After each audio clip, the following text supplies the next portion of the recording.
নমস্কার বন্ধুরা, কেমন আছো সবাই? আমরা তো সবাই খুব ভালো আছি, আশা করি তোমরাও ভালো আছো। আজকে সন্ধেবেলার দিক করে প্রায় 6টা সাড়ে 6টা বাজে। তখন আমি আর মা বেরিয়েছি, এখানে একটা পার্লারে গিয়েছিলাম। সেখানে আমি আর মা দুজনেই ভুরু তুললাম। মার সামনেই বিয়েবাড়ির নেমন্তন্ন আছে, আর আমিও একটুখানি তুলে আসলাম সেই ফাঁকে। তো শান এখানে ঘরে একা শুয়ে রয়েছে, তাই আমরা চটজলদি গিয়ে ফুচকা নিয়ে আসলাম। শানের খুব পছন্দের ফুচকা, আর যেহেতু একটা বাচ্চা মানুষকে বাড়িতে একা রেখে দিয়ে গেছি, তাই জন্যে মাকে সঙ্গে সঙ্গেই বাড়ি পাঠিয়ে দিয়েছিলাম, আর আমি ফুচকাটা নিয়ে পরে আসলাম।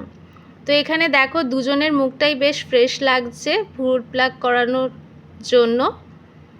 আর এখানে শান তখনও বাড়ি ঢুকে দেখছি ঘুমিয়েই রয়েছে। তারপরে যেই না বলেছি কানের কাছে ফুচকা এনেছি, সঙ্গে সঙ্গে ঘুম থেকে উঠে পড়েছে।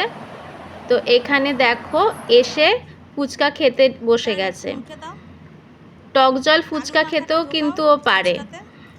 এখানে দিদা বলছে আমি দে একটা ফুচকা বানিয়ে দিচ্ছি।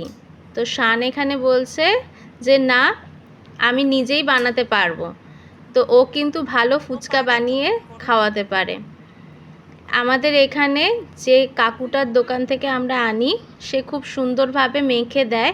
আর শান যেহেতু বাচ্চা মানুষ, ওকে নিয়ে গেলে দুটো কিন্তু এক্সট্রা দিয়ে দেয়।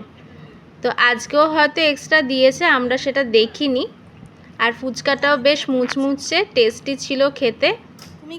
আমাদের তো খুব পছন্দ হয়। বেশিরভাগ সময় দোকানে গেলে আমরা দই ফুচকাই খাই, কিন্তু আজকে যেহেতু বাড়িতে এনেছি তাই টক জল ফুচকাই নিয়ে এসেছি।